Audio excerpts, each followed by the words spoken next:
Hello and welcome to Lab 5, Introduction to Ocean Circulation. Introduction. In the previous lab assignment, we examined the relationships of salinity and density. In this investigation, we will explore global temperatures and how they vary within the upper 15% of the oceans. Temperature. Temperature is the measure of how intensely molecules vibrate within a substance due to its heat content. When temperature increases, the motion of these molecules increases. The three primary temperature scales are Kelvin, degrees Fahrenheit, and centigrade, or degrees Celsius. During this lab, we will work with the units of degrees Celsius.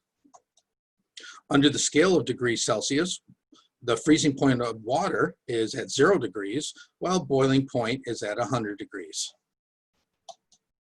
Heat. Heat is a measurable form of energy, and its units are measured in joules. Also, heat flows naturally from higher temperature regions towards lower temperature regions. For example, this is why hot coffee cools. The heat within the hot coffee flows outward in all directions into cooler air, and why iced tea warms.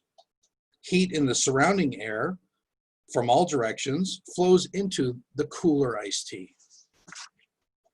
Specific heat capacity.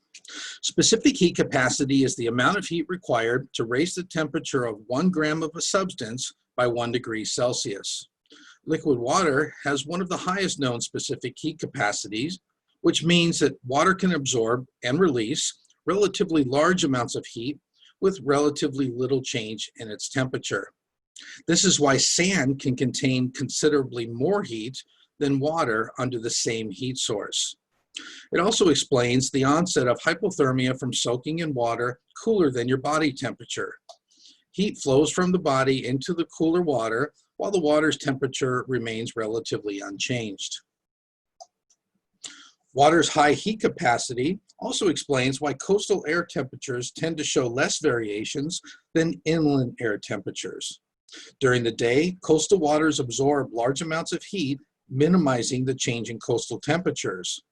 Conversely, during nighttime, heat flows from the coastal waters into the cooler air, minimizing change in regional coastal temperatures. Density. Density is the amount of mass per unit volume measured in grams per cubic centimeter. Water has an inverse relationship between density and temperature. Raising the temperature of water increases the molecular vibrations, which increases the space between molecules. This results in lower density. Lowering the temperature of water decreases the molecular vibrations, which decreases the space between molecules, resulting in higher density. In terms of density, greater space between molecules means less mass per unit volume, or less density. Following this line of reasoning, one might think that ice would have the highest density.